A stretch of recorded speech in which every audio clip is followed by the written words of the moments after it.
ਵਾਹਿਗੁਰੂ ਜੀ ਕਾ ਖਾਲਸਾ ਵਾਹਿਗੁਰੂ ਜੀ ਕੀ ਫਤਿਹ। ਮੈਂ ਅਮਰਵੀਰ ਸਿੰਘ ਅੱਜ ਦੇ ਸ਼ੋਅ 'ਚ ਆਪ ਸਭ ਦਰਸ਼ਕਾਂ ਦਾ ਸਵਾਗਤ ਕਰਦਾ। ਵਿਊਅਰਸ, 1984 ਦੇ ਸਿੱਖ ਕਤਲੇਆਮ ਨੂੰ ਬੀਤਿਆਂ 32 ਸਾਲ ਪੂਰੇ ਹੋਣ ਜਾ ਰਹੇ ਹਨ। 1984 ਵਿੱਚ ਹਕੂਮਤ ਵੱਲੋਂ ਸਿੱਖ ਕੌਮ ਤੇ ਢਾਹੇ ਗਏ ਕਹਿਰ ਤੋਂ ਅੱਜ ਦੀ ਨੌਜਵਾਨ ਪੀੜ੍ਹੀ ਨੂੰ ਜਾਣੂ ਕਰਵਾਉਣ ਅਤੇ ਆਪਣੇ ਹੱਕਾਂ ਦੀ ਰਾਖੀ ਲਈ ਪ੍ਰੇਰਣ ਲਈ ਪੰਥ ਦਰਦੀਆਂ ਵੱਲੋਂ ਲਗਾਤਾਰ ਯਤਨ ਕੀਤੇ ਜਾਂਦੇ ਹਨ। ਇਸੇ ਲੜੀ ਤਹਿਤ ਕੈਲੀਫੋਰਨੀਆ ਦੇ ਸਿੱਖ ਟੈਂਪਲ ਟਰਲਾ ਗੁਰਦੁਆਰਾ ਸਾਹਿਬ ਵਿਖੇ 30 ਅਕਤੂਬਰ ਦਿਨ ਐਤਵਾਰ ਨੂੰ ਇੱਕ ਸੈਮੀਨਾਰ ਦਾ ਆਯੋਜਨ ਕੀਤਾ ਗਿਆ, ਜਿਸ ਵਿੱਚ UK ਤੋਂ ਸਕਾਲਰ ਡਾਕਟਰ ਇਕਤਦਾਰ ਕਰਾਮਤ ਚੀਮਾ ਅਤੇ ਖਾਲਿਸਤਾਨ ਅਫੇਅਰਜ਼ ਸੈਂਟਰ ਦੇ ਸੰਚਾਲਕ ਡਾਕਟਰ ਅਮਰਜੀਤ ਸਿੰਘ ਪਹੁੰਚ ਰਹੇ ਹਨ। 1984 ਤੋਂ ਹੁਣ ਤੱਕ ਦੇ ਸਿੱਖ ਸੰਘਰਸ਼ ਅਤੇ ਸਿੱਖ ਕੌਮ ਦੇ ਅੱਜ ਦੇ ਹਾਲਾਤਾਂ ਦੇ ਨਾਲ ਅੱਜ ਸਾਊਥ ਏਸ਼ੀਆ ਦੇ ਕੀ ਹਾਲਾਤ ਬਣੇ ਹੋਏ ਹਨ, ਇਸ ਸੰਬੰਧੀ ਅੱਜ ਅਸੀਂ ਡਾਕਟਰ ਇਕਤਦਾਰ ਕਰਾਮਤ ਚੀਮਾ ਨਾਲ ਗੱਲਬਾਤ ਕਰਾਂਗੇ। ਆਓ ਅੱਜ ਦੀ ਵਿਚਾਰ ਚਰਚਾ ਦੀ ਸ਼ੁਰੂਆਤ ਕਰਦੇ ਹਾਂ। ਹਾਂਜੀ ਡਾਕਟਰ ਚੀਮਾ, ਵਾਹਿਗੁਰੂ ਜੀ ਕਾ ਖਾਲਸਾ ਵਾਹਿਗੁਰੂ ਜੀ ਕੀ ਫਤਿਹ। ਵਾਹਿਗੁਰੂ ਜੀ ਕਾ ਖਾਲਸਾ ਵਾਹਿਗੁਰੂ ਜੀ ਕੀ ਫਤਿਹ। ਅਮਰਵੀਰ ਡਾਕਟਰ ਸਾਹਿਬ, ਮੈਂ ਸਾਰਿਆਂ ਤੋਂ ਪਹਿਲਾਂ ਅੱਜ ਦੀ ਜਿਹੜੀ ਵਿਚਾਰ ਚਰਚਾ ਦੀ ਸ਼ੁਰੂਆਤ ਹੈਗੀ ਹੈ ਉਹ ਇੱਥੋਂ ਹੀ ਕਰਨਾ ਚਾਹੂੰਗਾ ਕਿ ਜਿਹੜੇ ਸੈਮੀਨਾਰ ਲਈ ਤੁਸੀਂ ਆਏ ਹੋ ਉਹ ਕੰਪਲੀਟਲੀ 1984 ਦੇ ਘੱਲੂਘਾਰੇ ਦੇ ਨਾਲ ਰਿਲੇਟਡ ਹੈਗਾ, ਤੇ ਜਿਹੜੀ 1984 ਤੋਂ ਲੈ ਕੇ ਹੁਣ ਤੱਕ ਦਾ ਟਾਈਮ ਪੀਰੀਅਡ ਹੈਗਾ, ਇਸ ਦੇ ਦਰਮਿਆਨ ਤੇ ਜਿਹੜਾ 1984 ਦਾ ਟਾਈਮ ਪੀਰੀਅਡ ਹੈ, ਇਹਨੂੰ ਤੁਸੀਂ ਕਿਵੇਂ ਦੇਖਦੇ ਹੋ ਆਪਣੇ ਨਜ਼ਰੀਏ ਦੇ ਵਿੱਚੋਂ ਕਿ ਇਹ ਸਿੱਖ ਕੌਮ ਲਈ ਕੀ ਮਾਇਨੇ ਰੱਖਦਾ? ਦੇਖੋ ਜੀ ਅਮਰਵੀਰ, ਇੱਕ ਤਾਂ ਜਿਹੜਾ ਸਾਨੂੰ ਪਰਸਪੈਕਟਿਵ ਆਪਣਾ ਜਿਹੜਾ ਨਾ ਥੋੜਾ ਚੇਂਜ ਕਰਨਾ ਚਾਹੀਦਾ ਕਿ ਅਸੀਂ ਸਿਰਫ ਗੱਲ 1984 ਦੀ ਕਰਨੇ ਆ ਤੇ ਉਹ ਵੀ ਅਸੀਂ ਸੀਮਤ ਕਰ ਦਿੰਦੇ ਆ ਜੂਨ ਤੱਕ ਜਾਂ ਨਵੰਬਰ 84 ਤੱਕ। ਗੱਲ ਸਿਰਫ 1984 ਦੀ ਨਹੀਂ ਹੈ, ਬਲਕਿ ਮੈਂ ਸਮਝਦਾ ਕਿ 1984 ਦਾ ਸਿੱਖਾਂ ਦੀ ਜੈਨੋਸਾਈਡ ਦਾ, ਉਹਨਾਂ ਦੇ ਘੱਲੂਘਾਰੇ ਦਾ ਆਗਾਜ਼ ਹੋਇਆ ਸੀ। ਇਹ ਪੀਰੀਅਡ 84 ਤੋਂ ਲੈ ਕੇ 96, 97 ਤੱਕ, 94 ਤੱਕ ਚੱਲਿਆ ਹੈ। ਸੋ 10 ਸਾਲ ਪੂਰਾ ਇੱਕ ਡੈਕੇਡ ਜਿਹੜਾ ਹੈ ਉਹ ਸਿੱਖਾਂ ਦਾ ਘੱਲੂਘਾਰਾ ਕੀਤਾ ਗਿਆ ਹੈ, ਸਰਕਾਰਾਂ ਨੇ ਕੀਤਾ ਹੈ। ਔਰ ਜੋ ਨਵੰਬਰ 84 ਚ ਹੋਇਆ ਉਹਦੀ ਤੇ ਇਤਿਹਾਸ ਦੇ ਵਿੱਚ ਕਿਸੇ ਕੌਮ ਤੇ ਏਡਾ ਵੱਡਾ ਜ਼ੁਲਮ ਹੋਇਆ ਹੋਵੇ ਕਿ 3 ਦਿਨਾਂ ਦੇ ਵਿੱਚ, ਜਿਹਦੇ ਵਿੱਚ 2880 ਮਿੰਟ ਹੁੰਦੇ ਨੇ, ਉਹਦੇ ਵਿੱਚ 20-25 ਹਜ਼ਾਰ ਸਿੱਖਾਂ ਨੂੰ ਜਿਸ ਤਰ੍ਹਾਂ ਅਤਿਆਚਾਰ ਕਰਕੇ ਗਲਾ ਟਾਇਰ ਪਾ ਕੇ ਸਾੜਿਆ ਗਿਆ, ਉਹਨਾਂ ਦੀਆਂ ਪ੍ਰਾਪਰਟੀਜ਼ ਨੂੰ ਜਿਸ ਤਰ੍ਹਾਂ ਸਾੜਿਆ ਗਿਆ, ਇੱਕ ਬੜੀ ਪਲੈਨਡ ਜੈਨੋਸਾਈਡ ਹੈ, ਜਿਹਨੂੰ ਕਈ ਲੋਕ ਦੰਗੇ ਕਹਿ ਦਿੰਦੇ ਨੇ, ਕਦੇ ਕਹਿੰਦੇ ਵੀ ਇਹ ਦੋ ਕਮਿਊਨਿਟੀਆਂ ਦਾ ਆਪਸ ਮੁੱਠਭੇੜ ਸੀ, ਪਰ ਇਹ ਸਿੱਖਾਂ ਜੈਨੋਸਾਈਡ ਹੀ ਸੀ। ਕਿਉਂਕਿ 2880 ਮਿੰਟ ਦੇ ਵਿੱਚ ਜੇ ਤੁਸੀਂ ਦੇਖੋ ਕਿ ਜੇ ਸਰਕਾਰੀ ਰਿਕਾਰਡ ਵੀ ਇੰਡੀਆ ਦਾ ਦੇਖਿਆ ਜਾਵੇ ਤਾਂ ਇੰਡੀਅਨ ਸਰਕਾਰ ਖੁਦ ਮੰਨੀ ਹੈ ਵੀ 3000 ਤੋਂ ਜ਼ਿਆਦਾ ਸਿੱਖਾਂ ਦੀ ਜਾਨ ਗਈ ਹੈ। ਚਲੋ ਜੇ ਉਹਨਾਂ ਦੇ ਰਿਕਾਰਡ ਨੂੰ ਤੁਸੀਂ ਸਾਹਮਣੇ ਰੱਖ ਲਵੋ ਤਾਂ ਫਿਰ ਵੀ 1 ਮਿੰਟ ਦੇ ਵਿੱਚ ਇੱਕ ਸਿੱਖ ਦੀ ਜਾਨ ਗਈ। ਸੋ ਇਹ ਬਗੈਰ ਪਲਾਨ ਜੈਨੋਸਾਈਡ ਦੇ ਇਸ ਤਰ੍ਹਾਂ ਹੋ ਨਹੀਂ ਸਕਦਾ। ਸੋ ਉਹ ਕੰਮ ਜਿਹੜਾ ਹੈ ਨਵੰਬਰ ਤੇ ਮੁੱਕਿਆ ਤਾਂ ਨਹੀਂ। ਮੈਂ ਤਾਂ ਸਮਝਦਾ ਕਿ ਜਿਹੜਾ 10 ਸਾਲ ਦਾ ਉਹਦੇ ਬਾਅਦ ਪੰਜਾਬ ਦਾ ਪੀਰੀਅਡ ਪੰਜਾਬ ਨੇ ਜੋ ਦੇਖਿਆ ਹੈ, ਜਿਹਦੇ ਵਿੱਚ ਟਾਟਾ ਵਰਗੇ ਕਾਲੇ ਕਾਨੂੰਨ ਲਿਆਏ ਗਏ ਔਰ ਜਿਹਨੂੰ ਦਿਲ ਕੀਤਾ ਗਿਆ, ਜਿਹਨੂੰ ਫੜ ਲਿਆ ਗਿਆ, ਸਿਰਫ ਉਹ ਲੋਕ ਨਹੀਂ ਜਿਹੜੇ ਉਸ ਵੇਲੇ ਸੰਘਰਸ਼ੀ ਸੀ ਉਹਨਾਂ ਨੂੰ ਨਹੀਂ, ਬਲਕਿ ਕੁਛ ਮਿਸਾਲਾਂ ਸਾਡੇ ਕੋਲ ਅਜਿਹੀਆਂ ਵੀ ਹਨ ਜਿਸ ਤਰ੍ਹਾਂ ਜਸਟਿਸ ਅਜੀਤ ਸਿੰਘ ਬੈਂਸ ਜਿਹੜੇ ਜੱਜ ਰਹੇ, ਉਹਨਾਂ ਨੂੰ ਫੜ ਕੇ ਅੰਦਰ ਕਰ ਦਿੱਤਾ ਗਿਆ। ਇਸ ਤਰ੍ਹਾਂ ਹੀ ਰਾਮ ਸਿੰਘ ਮਲਿੰਗ ਜਿਹੜੇ ਹਿਊਮਨ ਰਾਈਟਸ ਐਕਟਿਵਿਸਟ ਸਨ, ਉਹਨਾਂ ਨੂੰ ਟਾਟਾ ਦੇ ਕਾਨੂੰਨਾਂ ਤਹਿਤ ਅੰਦਰ ਕੀਤਾ ਗਿਆ। ਸੋ ਜੇ ਜਿਹੜੇ ਕੰਮ ਸ਼ੁਰੂ ਕੀਤੇ ਗਏ ਉਹਦੇ ਬਾਅਦ ਤੁਸੀਂ ਇਹ ਦੇਖੋ ਕਿ ਖਾਸ ਤੌਰ ਤੇ ਮੈਂ ਕੁਛ ਲੋਕਾਂ ਦੀ ਮੈਮੋਇਰਸ ਜਦੋਂ ਪੜ੍ਹਨਾ ਵਾ ਤੇ ਸਿੱਖਾਂ ਦੀ ਹਾਲਤ ਉਸ ਵੇਲੇ ਕੀ ਸੀ 84 ਦੇ ਵਿੱਚ, ਉਹਦਾ ਅੰਦਾਜ਼ਾ ਲਾਉਣਾ ਹੋਵੇ ਤਾਂ ਗਿਆਨੀ ਜ਼ੈਲ ਸਿੰਘ ਜਿਹੜੇ ਉਸ ਵੇਲੇ ਭਾਰਤ ਦੇ ਸੋ ਕਾਲਡ ਪ੍ਰੈਜ਼ੀਡੈਂਟ ਸੀ, ਉਹਨਾਂ ਦੀ ਮੈਮੋਇਰਸ ਆਫ ਗਿਆਨੀ ਜ਼ੈਲ ਸਿੰਘ ਮੈਂ ਪੜ੍ਹਿਆ ਤਾਂ ਮੈਂ ਦੇਖਿਆ ਵੀ ਉਹ ਗਿਆਨੀ ਸਾਹਿਬ ਕਹਿੰਦੇ ਵੀ ਮੈਂ ਉਸ ਵੇਲੇ ਯਮਨ ਗਿਆ ਹੋਇਆ ਸੀ ਜਿਸ ਵੇਲੇ ਇੰਦਰਾ ਗਾਂਧੀ ਦਾ ਕਤਲ ਹੋਇਆ, ਤੇ ਮੈਂ ਜਦੋਂ ਵਾਪਸ ਆਇਆ ਸਾਰੀ ਸਿਚੁਏਸ਼ਨ ਦੇਖੀ, ਮੈਂ ਉਹਨੂੰ ਹਸਪਤਾਲ ਦੇਖਣ ਜਾ ਰਿਹਾ ਸੀ। ਸਭ ਤੋਂ ਪਹਿਲਾਂ ਉਹਨਾਂ ਦੀ ਆਪਣੀ ਗੱਡੀ ਤੇ ਹਮਲਾ ਕੀਤਾ ਗਿਆ ਜਿਹੜੇ ਉਸ ਵੇਲੇ ਭਾਰਤ ਦੇ ਪ੍ਰੈਜ਼ੀਡੈਂਟ ਸੀ, ਔਰ ਕਹਿੰਦੇ ਫਿਰ ਉਹਦੇ ਬਾਅਦ ਜਿਸ ਵੇਲੇ ਸਿੱਖਾਂ ਦਾ ਕਤਲੇਆਮ ਸ਼ੁਰੂ ਹੋਇਆ ਦਿੱਲੀ ਔਰ ਹੋਰ ਥਾਵਾਂ ਤੇ ਮੈਨੂੰ ਕਾਲਾਂ ਆਉਣ ਲੱਗ ਪਈਆਂ ਦਿੱਲੀ ਦੇ ਮੁਖਤਲਿਫ ਹਿੱਸਿਆਂ ਚੋਂ, ਹੋਰ ਥਾਵਾਂ ਤੋਂ ਵੀ, ਕਿ ਇਹ ਕੁਛ ਹੋ ਰਿਹਾ ਸਾਡੇ ਨਾਲ। ਤੇ ਕਹਿੰਦੇ ਮੈਂ ਰਾਜੀਵ ਗਾਂਧੀ ਨੂੰ ਫੋਨ ਕੀਤਾ, ਜਿਹੜਾ ਉਸ ਵੇਲੇ ਪ੍ਰਾਈਮ ਮਿਨਿਸਟਰ ਬਣ ਚੁੱਕਿਆ ਸੀ, ਕਿ ਇਹ ਕੀ ਹੋ ਰਿਹਾ। ਤੇ ਉਹਨੇ ਕਿਹਾ ਵੀ ਕੋਈ ਨਹੀਂ, ਅਸੀਂ ਦੇਖ ਲੈਂਦੇ ਹਾਂ। ਕਹਿੰਦਾ ਕਿ ਮੈਂ ਉਸ ਤੋਂ ਬਾਅਦ ਫਿਰ ਸ਼ਾਮ ਨੂੰ, ਜਿਸ ਵੇਲੇ ਦੁਬਾਰਾ ਲੋਕਾਂ ਨੇ ਮੈਨੂੰ ਬਹੁਤ ਜ਼ਿਆਦਾ ਕਾਲਾਂ ਆਈਆਂ ਪ੍ਰੈਜ਼ੀਡੈਂਸੀ 'ਚ ਕਿ ਸਿੱਖਾਂ ਤੇ ਅਤਿਆਚਾਰ ਹੋ ਰਿਹਾ, ਤੇ ਉਹ ਕਹਿੰਦਾ ਮੈਂ ਫਿਰ ਦੁਬਾਰਾ ਰਾਜੀਵ ਗਾਂਧੀ ਨੂੰ ਫੋਨ ਕੀਤਾ। ਉਹਨੇ ਕਿਹਾ ਤੂੰ ਫਿਕਰ ਨਾ ਕਰ, ਅਸੀਂ ਇਹਦਾ ਕੁਛ ਨਾ ਕੁਛ ਕਰ ਲਾਂਗੇ। ਕਹਿੰਦਾ ਉਹਦੇ ਬਾਅਦ ਗਿਆਨੀ ਜ਼ੈਲ ਸਿੰਘ ਨੇ ਲਿਖਿਆ ਕਿ ਉਹਦੇ ਬਾਅਦ ਜਿਹੜੀਆਂ ਪ੍ਰੈਜ਼ੀਡੈਂਸੀ ਦੀਆਂ ਜਿਹੜੀਆਂ ਟੈਲੀਫੋਨ ਲਾਈਨਾਂ ਉਹਨਾਂ ਦੀ ਗੜਬੜ ਕਰ ਦਿੱਤੀ ਗਈ, ਲੋਕਾਂ ਦੇ ਫੋਨ ਆਉਣੇ ਬੰਦ ਹੋ ਗਏ। ਸੋ ਤੁਸੀਂ ਇਹ ਦੇਖੋ ਕਿ ਸਿੱਖਾਂ ਦੀ ਹਾਲਤ ਦੇਖਣੀ ਹੋਵੇ ਤਾਂ ਇਸ ਤੋਂ ਅੰਦਾਜ਼ਾ ਲਾਇਆ ਜਾ ਸਕਦਾ ਕਿ ਇੱਕ ਬੰਦਾ ਜਿਹੜਾ ਉਸ ਵਕਤ ਭਾਰਤ ਦਾ ਪ੍ਰੈਜ਼ੀਡੈਂਟ ਸੀ, ਸਭ ਤੋਂ ਵੱਡੀ ਕਨਸਟੀਟਿਊਸ਼ਨਲ ਪੋਸਟ ਤੇ ਸੀ, ਜੇ ਉਹਦੀਆਂ ਲਾਈਨਾਂ ਗੜਬੜ ਕਰ ਦਿੱਤੀਆਂ ਗਈਆਂ, ਉਹਦੀਆਂ ਟੈਲੀਫੋਨ ਲਾਈਨਾਂ ਆਲਮੋਸਟ ਕੱਟ ਹੀ ਦਿੱਤੀਆਂ ਗਈਆਂ, ਤਾਂ ਕਿਸ ਤਰ੍ਹਾਂ ਇੰਡੀਅਨ ਐਡਮਿਨਿਸਟ੍ਰੇਸ਼ਨ ਨੇ ਉਸ ਵਕਤ ਦੇ ਰਾਜ ਕਰਨ, ਜਿਨ੍ਹਾਂ ਦੇ ਹੱਥ 'ਚ ਰਾਜ ਸੀ, ਉਹਨਾਂ ਨੇ ਸਿੱਖਾਂ ਦੇ ਕਤਲੇਆਮ ਦੇ ਵਿੱਚ ਆਪਣਾ ਹਿੱਸਾ ਪਾਇਆ। ਦਿੱਲੀ ਟਰਾਂਸਪੋਰਟ ਅੱਡੇ ਤੋਂ ਬੱਸਾਂ ਦੇ ਤਰ੍ਹਾਂ ਦੇ ਕੇ ਲੋਕਾਂ ਨੂੰ ਲੱਦ ਕੇ ਸਿੱਖਾਂ ਦੇ ਇਲਾਕਿਆਂ 'ਚ ਘੱਲਿਆ ਗਿਆ। ਜਿਸ ਤਰ੍ਹਾਂ ਛਤਾਰੀ ਦੇ ਕੋਲ ਗੱਡੀਆਂ ਰੋਕੀਆਂ ਗਈਆਂ, ਉਹ ਛਤਾਰੀ ਦੇ ਕੋਲ ਉਹ ਗੱਡੀਆਂ ਜਿਹੜੀਆਂ ਸਿੱਖਾਂ ਦੇ ਮੈਜੋਰਟੀ ਏਰੀਆਜ਼ 'ਚੋਂ ਚੱਲ ਰਹੀਆਂ ਸੀ ਤਾਂ ਕਿ ਬਲਵਾਈ ਉਹਨਾਂ ਦਾ ਕਤਲੇਆਮ ਕਰ ਸਕਣ। ਇਸੇ ਤਰ੍ਹਾਂ ਸਿੱਖ ਲਾਈਟ ਇਨਫੈਂਟਰੀ ਦੇ 1600 ਦੇ ਕਰੀਬ ਨੌਜਵਾਨ ਉਸ ਵੇਲੇ ਦਿੱਲੀ 'ਚ ਮੌਜੂਦ ਸੀ, ਉਹਨਾਂ ਨੂੰ ਬਾਹਰ ਨਹੀਂ ਨਿਕਲਣ ਦਿੱਤਾ ਗਿਆ। ਪ੍ਰਕਾਸ਼ ਕੌਰ ਦਿੱਲੀ ਯੂਨੀਵਰਸਿਟੀ ਦੀ ਇੱਕ ਪ੍ਰੋਫੈਸਰ ਨੇ, ਉਹਨਾਂ ਨੇ ਕਿਹਾ ਕਿ ਜਿਹੜੀ ਆਮ ਉਸ ਵਕਤ ਦੀ ਜਨਤਾ ਸੀ ਉਹ ਤਾਂ ਸਿੱਖਾਂ ਨੂੰ ਜਿਸ ਤਰ੍ਹਾਂ ਕਤਲੇਆਮ ਜਿਹੜਾ ਕਰ ਰਹੀ ਸੀ, ਕਰ ਹੀ ਰਹੀ ਸੀ।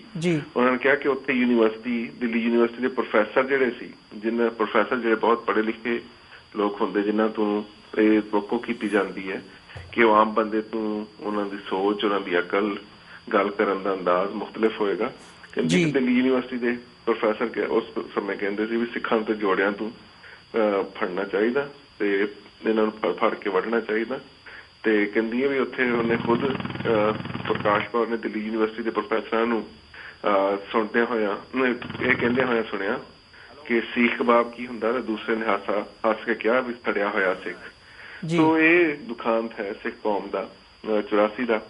ਔਰ ਉਹਦੇ ਬਾਅਦ ਵੀ ਜਿਸ ਤਰੀਕੇ ਨਾਲ ਆਉਣ ਵਾਲੇ 10 ਸਾਲਾਂ ਦੇ ਵਿੱਚ ਜਿਸ ਆਰਟੀਕਲ 21 ਵਿੱਚ ਜਿਹੜਾ ਜੀਵਨ ਦਾ ਅਧਿਕਾਰ ਹੈ ਇੰਡੀਅਨ ਕਨਸਟੀਟਿਊਸ਼ਨ ਜਿਹੜਾ ਦਿੰਦਾ, ਉਹ ਤੁਹਾਨੂੰ ਪਤਾ 1988 ਦੇ ਵਿੱਚ 59 ਅਮੈਂਡਮੈਂਟ ਕਰਕੇ ਤੇ ਆਰਟੀਕਲ 21 ਨੂੰ ਸਸਪੈਂਡ ਕਰ ਦਿੱਤਾ ਗਿਆ। ਪੰਜਾਬ ਨੂੰ ਡਿਸਟਰਬਡ ਏਰੀਆ 91 ਚ ਪੁਲਿਸ ਨੇ ਨੂੰ ਜਿਹੜੇ ਉਹਦੇ ਰਾਹੀਂ ਇਖਤਿਆਰ ਮਿਲੇ, ਉਹਦੇ ਨਾਲ ਜਿਹੜਾ ਸਿੱਖਾਂ ਦਾ ਘਾਣ ਹੋਇਆ ਉਹ ਤਾਂ ਅਸੀਂ ਸ਼ਾਇਦ ਉਸ ਤਰੀਕੇ ਨਾਲ ਹਾਈਲਾਈਟ ਨਹੀਂ ਕਰ ਸਕੇ।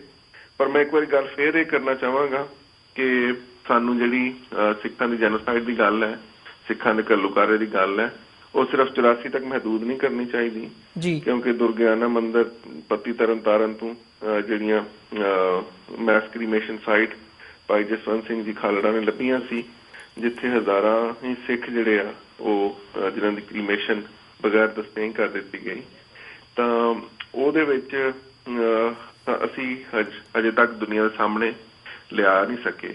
ਹੁਣ ਮੈਂ ਦੇਖਦਾ ਕਈ ਜਿਹੜੇ ਆਪਣੇ ਸਾਡੇ ਸਿੱਖ ਬਹੁਤ ਪ੍ਰਚਾਰਕ ਆ, ਉਹ ਕਈ ਵਾਰੀ ਕਹਿ ਜਾਂਦੇ ਵੀ ਜਿਹੜੇ ਦਿੱਲੀ ਦੇ ਦੰਗੇ ਹੋਏ ਸੀ, ਤਾਂ ਦੰਗੇ ਤਾਂ ਨਹੀਂ, ਇਹ ਤਾਂ ਸਿੱਖਾਂ ਦਾ ਸਿੱਧਾ ਘੱਲੂਘਾਰਾ, ਕਤਲੇਆਮ ਹੈ, ਜੈਨੋਸਾਈਡ ਹੈ। ਇਸੇ ਤਰ੍ਹਾਂ ਅਸੀਂ ਉਹ 84 ਤੱਕ ਹੀ ਮਹਿਦੂਦ ਕਰ ਦਿੰਦੇ ਹਾਂ। ਸਾਨੂੰ ਦੁਨੀਆ ਸਾਹਮਣੇ ਜਿਹੜਾ ਹੈ ਪੂਰਾ ਇੱਕ ਪੀਰੀਅਡ ਹੈ 10 ਸਾਲ ਦਾ, ਜਿਸ ਪੰਜਾਬ ਦੀ ਨੌਜਵਾਨੀ ਦਾ ਕਤਲੇਆਮ ਕੀਤਾ ਗਿਆ ਔਰ ਨਿਰਦੋਸ਼ੇ ਲੋਕਾਂ ਨੂੰ ਫੜਿਆ ਗਿਆ। ਹੁਣ ਤੱਕ ਲੋਕ ਜਿਹੜੀਆਂ ਸਜ਼ਾਉਣ, ਜਿਸ ਵੇਲੇ ਸਰਕਾਰ ਚਾਹੁੰਦੀ ਹੈ ਇੰਡੀਆ ਦੀ ਲੋਕਾਂ ਨੂੰ ਫੜ ਕੇ ਉਹਨਾਂ ਨੂੰ ਰੀਟ੍ਰਾਇਲ ਸ਼ੁਰੂ ਕਰ ਦਿੰਦੀ ਹੈ। ਇੱਕ ਗੱਲ ਸੁਣ ਰਹੇ ਤੁਸੀਂ ਮੇਰੀ? ਤੁਸੀਂ ਇਹ ਦੇਖੋ, ਮੈਂ ਸਟੈਟਿਸਟਿਕਸ ਦੇਖ ਰਿਹਾ ਸੀ ਵੀ ਜਿੰਨੀ ਅਰੈਸਟ ਹੋਈ ਆ ਉਸ ਸਮੇਂ 'ਚ ਲੋਕ ਜਿਨ੍ਹਾਂ ਨੂੰ ਟਾਡਾ ਦੇ ਤਹਿਤ ਗ੍ਰਿਫਤਾਰ ਕੀਤਾ ਗਿਆ, ਉਹਨਾਂ 'ਚ ਸਿਰਫ 1% ਲੋਕ ਐਸੇ ਆ ਜਿਹੜੇ ਕਨਵਿਕਟ ਹੋਏ ਇਹਨਾਂ ਨੇ, ਯਾਨੀ 99% ਜਿਹੜੇ ਸਿੱਖ ਉਸ ਸਮੇਂ ਫੜ ਕੇ ਜੇਲ੍ਹਾਂ 'ਚ ਤੁੰਨੇ ਗਏ, ਉਹ ਭਾਰਤ ਦੀਆਂ ਅਦਾਲਤਾਂ ਨੇ ਉਹਨਾਂ ਨੂੰ ਬਰੀ ਕੀਤਾ।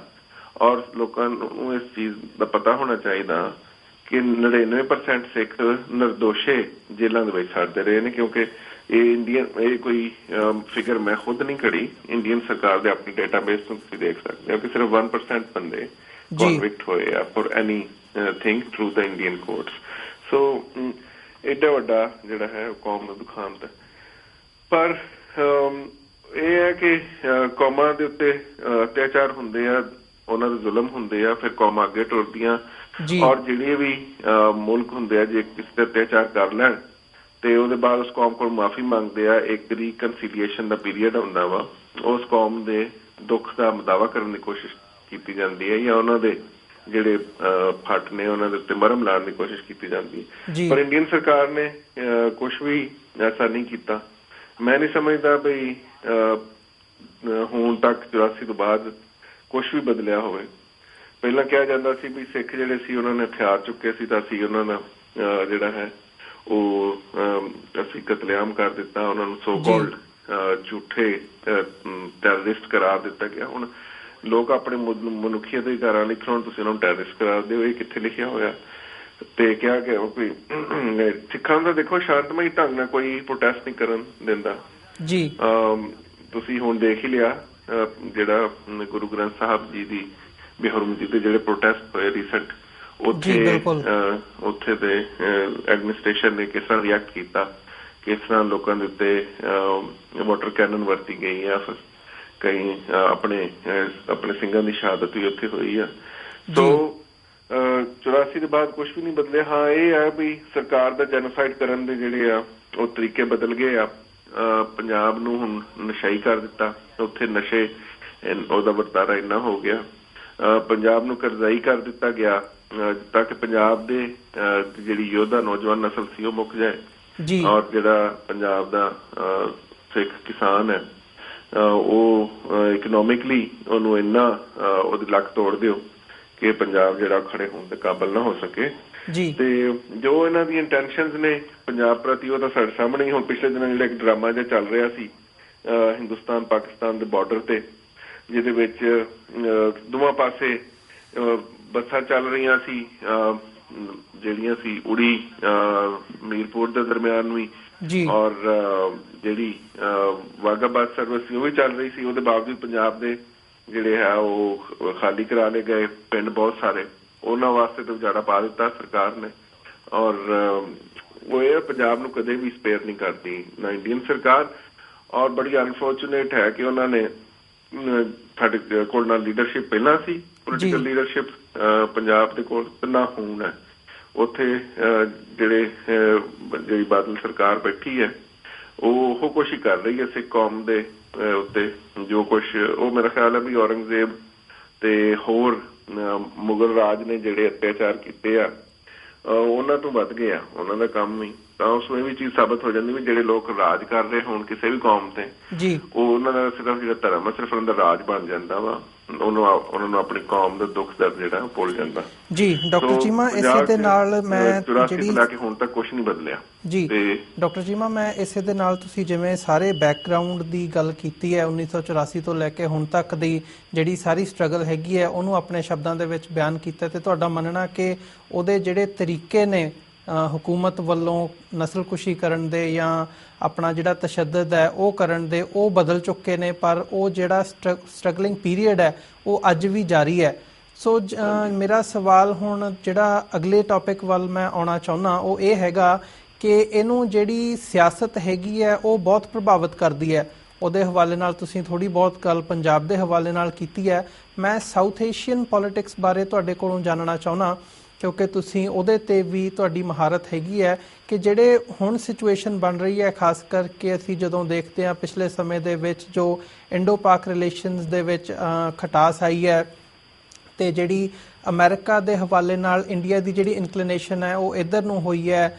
ਚਾਈਨਾ ਦਾ ਹੁਣ ਰੀਸੈਂਟਲੀ ਇੰਡੀਆ ਦੇ ਨਾਲ ਜਿਹੜਾ ਟਕਰਾਅ ਉਹ ਸਾਹਮਣੇ ਆਉਂਦਾ ਚਲਾ ਜਾ ਰਿਹਾ ਹੈ, ਜਿਵੇਂ ਉਹਨਾਂ ਨੇ ਆਪਣੇ ਪ੍ਰੋਡਕਟਸ ਚਾਈਨਾ ਦੇ ਇੰਡੀਆ ਦੇ ਵਿੱਚ ਬੈਨ ਕਰਨ ਦੀ ਗੱਲ ਕੀਤੀ ਹੈ ਚਾਈਨਾ ਦੇ ਪ੍ਰੋਡਕਟਸ, ਅਤੇ ਇਹ ਜਿਹੜੀ ਸਾਰੀ ਸਾਊਥ ਏਸ਼ੀਆ ਦੀ ਪੋਲੀਟਿਕਸ ਦੇ ਵਿੱਚ ਚੇਂਜਸ ਆ ਰਹੀਆਂ ਨੇ, ਇਹ ਜਿਹੜਾ ਸਾਊਥ ਏਸ਼ੀਆ ਦਾ ਖਿੱਤਾ ਹੈਗਾ ਇਹਦੇ ਵਿੱਚ ਆਉਣ ਵਾਲੇ ਸਮੇਂ ਦੇ ਵਿੱਚ ਤੁਸੀਂ ਕੀ ਸਮਝਦੇ ਹੋ ਕਿ ਇਹ ਚੇਂਜਸ ਕਿੱਧਰ ਨੂੰ ਜਾ ਸਕਦੀਆਂ ਨੇ?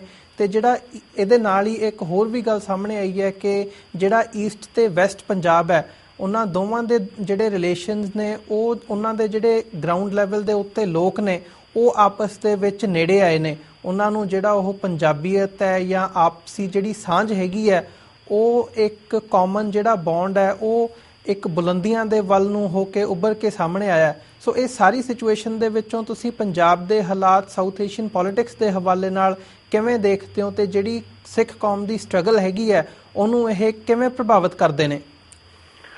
ਦੇਖੋ, ਗੱਲ ਇਹ ਹੈ ਕਿ ਜਿਹੜੀ ਤੁਸੀਂ ਗੱਲ ਕੀਤੀ ਪੰਜਾਬੀਆਂ ਦੇ ਆਪਸ ਸੰਬੰਧ ਹੋਰ ਨਿਖਰ ਕੇ ਸਾਹਮਣੇ ਆਏ, ਇਹ ਕਦੇ ਵੀ ਲੋ ਲੈਵਲ ਤੇ ਨਹੀਂ ਗਏ ਪਾਰਟੀਸ਼ਨ ਤੋਂ ਲੈ ਕੇ ਹੁਣ ਤੱਕ। ਖਾਸ ਤੌਰ ਤੇ ਜਿਹੜਾ ਸਿੱਖ ਭਾਈਚਾਰਾ ਵਸਦਾ ਇੰਡੀਆ ਦੇ ਵਿੱਚ ਔਰ ਮੁਸਲਮਾਨ ਜਿਹੜੇ ਪੰਜਾਬ 'ਚ ਵਸਦੇ ਆ, ਉਹਨਾਂ ਦੇ ਸੰਬੰਧ ਕਦੇ ਵੀ ਮਾੜੇ ਨਹੀਂ ਰਹੇ।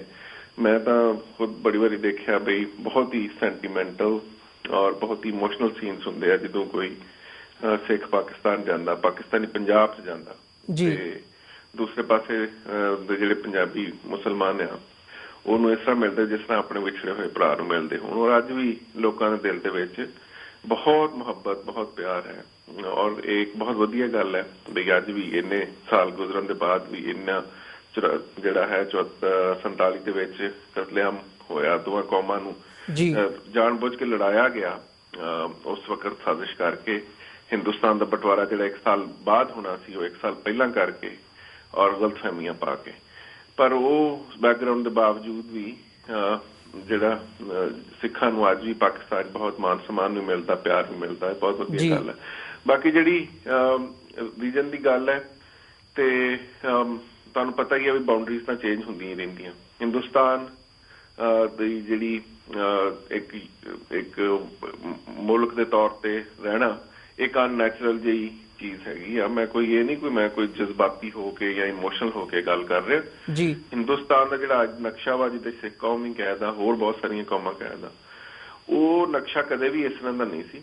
ਸਿਰਫ ਬ੍ਰਿਟਿਸ਼ ਰਾਜ ਹੇਠ ਹੀ ਪੂਰਾ ਹਿੰਦੁਸਤਾਨ ਜਿਹੜਾ ਉਹ ਇੱਕ ਮੁਲਕ ਦੇ ਤੌਰ ਤੇ ਸਾਹਮਣੇ ਆਇਆ। ਅੰਗਰੇਜ਼ਾਂ ਨੇ ਇਹਨੂੰ ਇਕੱਠਾ ਕੀਤਾ। ਉਸ ਤੋਂ ਪਹਿਲਾਂ 10 ਸਦੀਆਂ ਤੱਕ ਮੁਸਲਮਾਨ ਵੀ ਰੂਲ ਕਰਦੇ ਰਹੇ, ਪਹਿਲਾਂ ਸਲਤਨਤ ਪੀਰੀਅਡ 'ਚ, ਉਹਦੇ ਬਾਅਦ ਮੁਗਲਾਂ ਦੇ ਹੇਠ 400-500 ਸਾਲ। ਪਰ ਕਦੇ ਵੀ ਹਿੰਦੁਸਤਾਨ ਇੱਕ ਮੁਲਕ ਨਹੀਂ ਸੀ। ਇੱਥੇ ਇੱਕ ਬਰੇ ਸਗੀਰ ਇਹਨੂੰ ਕਿਹਾ ਜਾਂਦਾ, ਸਬ ਕੰਟੀਨੈਂਟ ਆ। ਇੱਥੇ ਬਹੁਤ ਸਾਰੀਆਂ ਰਿਆਸਤਾਂ ਸੀ, ਬਹੁਤ ਸਾਰੀਆਂ ਕੌਮਾਂ ਦੀ ਆਪਣੀ ਆਈਡੈਂਟਿਟੀ ਸੀ, ਉਹਨਾਂ ਦੇ ਆਪਣੇ ਆਪਣੇ ਮੁਲਕ ਸਨ ਜਿਨ੍ਹਾਂ ਦੇ ਵਿੱਚ ਸਿੱਖਾਂ ਦੀ ਵੀ ਆਪਣੀ ਰਿਆਸਤ ਮੌਜੂਦ ਸੀ। ਸੋ ਹਿੰਦੁਸਤਾਨ ਦਾ ਇੱਕ ਮੁਲਕ ਬਣਿਆ ਰਹਿਣਾ ਜਾਂ ਇੱਕ ਵੱਡੇ ਮੁਲਕ ਦੇ ਤੌਰ ਤੇ ਰਹਿਣਾ ਇੱਕ ਅਨਨੈਚੁਰਲ ਜਿਹਾ ਫੈਕਟਰ ਹੈ। ਸੋ ਜਿਹੜੀ ਰੀਜਨ ਦੀ ਪੋਲੀਟਿਕਸ ਹੈ ਉੱਥੇ ਕਾਫੀ ਤਬਦੀਲੀ ਹੈ ਕਿਉਂਕਿ ਕਲੀਅਰਲੀ ਇੰਡੀਆ ਦੀ ਜਿਹੜੀ ਨੌਨ ਅਲਾਈਨਮੈਂਟ ਦੀ ਪਾਲਿਸੀ ਸੀ, ਇੰਡੀਆ ਨੇ ਉਸ ਨੌਨ ਅਲਾਈਨਮੈਂਟ ਦੀ ਪਾਲਿਸੀ ਨੂੰ ਛੱਡਿਆ ਹੈ ਔਰ ਜ਼ਿਆਦਾ ਅਮਰੀਕੀ ਪ੍ਰਭਾਵ ਹੇਠ ਆਇਆ ਹੈ ਔਰ ਪ੍ਰੋਕਸੀ ਵਾਰ ਵੀ ਲੜ ਰਿਹਾ। ਉਹ ਅਫਗਾਨਿਸਤਾਨ ਦੇ ਰਾਹੀਂ ਪਾਕਿਸਤਾਨ 'ਚ ਅੱਤਵਾਦ ਫੈਲਾ ਕੇ ਪ੍ਰੋਕਸੀ ਵਾਰ ਦਾ ਹਿੱਸਾ ਵੀ ਬਣ ਗਿਆ ਹੈ। ਤੇ ਜਿਹੜਾ ਅਸਲ ਮਸਲਾ ਹੈ ਇਸ ਵਕਤ ਇੰਡੀਆ ਨੂੰ, ਉਹ ਪਾਕਿਸਤਾਨ 'ਚ ਜਿਹੜਾ ਇਕਨੋਮਿਕ ਕੋਰੀਡੋਰ ਬਣ ਰਿਹਾ ਹੈ ਉਹ ਇਕਨੋਮਿਕ ਕੋਰੀਡੋਰ ਇੰਡੀਆ ਦੀ ਨਜ਼ਰ 'ਚ ਵੀ ਖਟਕਦਾ, ਅਮਰੀਕਾ ਦੀ ਨਜ਼ਰ 'ਚ ਖਟਕਦਾ, ਦੁਬਈ ਦੀ ਨਜ਼ਰ 'ਚ ਖਟਕਦਾ, ਇਰਾਨ ਦੀ ਨਜ਼ਰ 'ਚ ਖਟਕਦਾ। ਪਰ ਹੁਣ ਇੰਨੀ ਵੱਡੀ ਭਾਰੀ ਇਨਵੈਸਟਮੈਂਟ ਹੈ ਚਾਈਨਾ ਦੀ ਉਸ ਗਵਾਦਰ ਪੋਰਟ ਦੇ ਉੱਤੇ ਕਿ ਉਹ ਕਿਸੇ ਤਰ੍ਹਾਂ ਵੀ ਚਾਈਨੀਜ਼, ਤੁਹਾਨੂੰ ਪਤਾ ਵੀ ਕੋਈ ਇਮੋਸ਼ਨਲ ਜਾਂ ਜਜ਼ਬਾਤੀ ਕੌਮ ਨਹੀਂ। ਉਹ ਜਿਹੜੀ ਵੀ ਇਨਵੈਸਟਮੈਂਟ ਕਿਸੇ ਜਗ੍ਹਾ ਕਰਦੇ ਨੇ ਉਸ ਇਨਵੈਸਟਮੈਂਟ ਨੂੰ ਫਿਰ ਉਹ ਪ੍ਰੋਟੈਕਟ ਵੀ ਕਰਦੇ ਨੇ। ਸੋ ਉਹਦੇ ਵਿੱਚ ਪਾਕਿਸਤਾਨ ਔਰ ਚਾਈਨਾ ਦੇ ਰਿਲੇਸ਼ਨ ਪਹਿਲਾਂ ਤੋਂ ਬਹੁਤ ਅੱਛੇ ਨੇ ਪਰ ਹੁਣ ਮਜ਼ੀਦ ਸਟਰੋਂਗ ਹੋਏ ਨੇ। ਔਰ ਇੰਡੀਆ ਨੇ ਬੜੀ ਕੋਸ਼ਿਸ਼ ਕੀਤੀ ਹੈ, ਕਦੇ ਮੋਦੀ ਵਰਗੇ ਉਹਨਾਂ ਨੂੰ ਖਾਬ ਆ ਜਾਂਦਾ ਇੱਕਦਮ ਉੱਠ ਕੇ ਕਹਿੰਦੇ ਵੀ ਬਲੋਚਿਸਤਾਨ ਦੇ ਉੱਤੇ ਗੱਲ ਕੀਤੀ ਜਾਵੇ, ਬਲੋਚਿਸਤਾਨ ਦੇ ਲੋਕਾਂ ਨੇ ਸਾਡਾ ਧੰਨਵਾਦ ਕੀਤਾ। ਹੁਣ ਭਾਰਤ ਦਾ ਜਿਹੜਾ ਬਲੋਚਿਸਤਾਨ ਨਾਲ ਕੀ ਸੰਬੰਧ ਆ? ਕਦੇ ਕਸ਼ਮੀਰ ਤੇ ਗੱਲ ਹੋਵੇ ਤਾਂ ਨਾਲ ਹੀ ਬਲੋਚਿਸਤਾਨ ਦੀ ਗੱਲ ਵੀ ਉਹਨਾਂ ਸ਼ੁਰੂ ਕੀਤੀ। ਉੱਥੇ ਇੱਕ so called Baloch national army ਜੇ ਔਰ ਬਲੋਚ ਲਿਬਰੇਸ਼ਨ ਫਰੰਟ ਜਿਹੜੀਆਂ ਜਿਨ੍ਹਾਂ ਗਰਾਊਂਡ ਤੇ ਕੋਈ ਐਗਜ਼ਿਸਟ ਨਹੀਂ ਕਰਦੀਆਂ ਉਹ ਜੀਆਂ ਜਿਹੜੀਆਂ ਹਨ ਮੂਵਮੈਂਟਸ ਨੂੰ ਖੜਾ ਕਰਨ ਦੀ ਕੋਸ਼ਿਸ਼ ਕੀਤੀ ਜਿਹੜੀ ਕਿ ਨਾਕਾਮ ਹੋ ਗਈ ਹੈ। ਹੁਣ ਇਹ ਹੈ ਕਿ ਖਿੱਤੇ ਦੇ ਵਿੱਚ ਮੈਨੂੰ ਇਹ ਡਰ ਹੈ ਕਿ ਜਿਸ ਤਰ੍ਹਾਂ ਦੀ ਕੱਟੜਪੰਥੀ ਸਰਕਾਰ ਇਸ ਪਾਸੇ ਹੈ, ਮੋਦੀ ਦੀ ਜਿਹੜੀ ਨਾਅਰਿਆਂ ਦੀ ਸਿਆਸਤ ਕਰਦੀ ਰਾਜ 'ਚ ਆਈ ਹੈ ਔਰ ਇਹ ਉਮੀਦ ਸੀ ਵੀ ਸ਼ਾਇਦ ਇੱਕ ਬੰਦਾ ਇੱਕ ਥਾਂ ਪਹੁੰਚ ਕੇ ਪ੍ਰਧਾਨ ਮੰਤਰੀ ਬਣ ਕੇ ਸ਼ਾਇਦ ਕੋਈ ਥੋੜੀ ਅਕਲ ਦੇ ਹੁਣ ਲਏ, ਕੋਈ ਧਿਆਨ ਕਰੇ, ਆਪਣੀ ਨੀਤੀ ਬਦਲੇ। ਪਰ ਉਹਨੇ ਹੁਣ ਵੀ ਨਾਰਿਆਂ ਦੀ ਸਿਆਸਤ ਕੀਤੀ। ਸੱਚ ਮੋਦੀ ਦਾ ਵੱਸ 'ਚ ਨਹੀਂ ਹੈਗਾ ਹਿੰਦੁਸਤਾਨ ਦੀ ਸਰਕਾਰ ਨੂੰ ਚਲਾਉਣਾ। ਉਸ ਤੋਂ ਬਹੁਤ ਬਿਹਤਰ ਸੀ ਡਾਕਟਰ ਮਨਮੋਹਨ ਸਿੰਘ, ਜਿਹੜਾ ਇੱਕ ਐਕਡੈਮਿਕ ਸੀ, ਇੱਕ ਪ੍ਰੋਫੈਸਰ ਸੀ, ਜਿਹਨੂੰ ਇੰਟਰਨੈਸ਼ਨਲ ਪੋਲੀਟਿਕਸ ਦਾ ਵੀ ਪਤਾ ਸੀ, ਇਕਨੋਮਿਕਸ ਦਾ ਵੀ ਪਤਾ ਸੀ।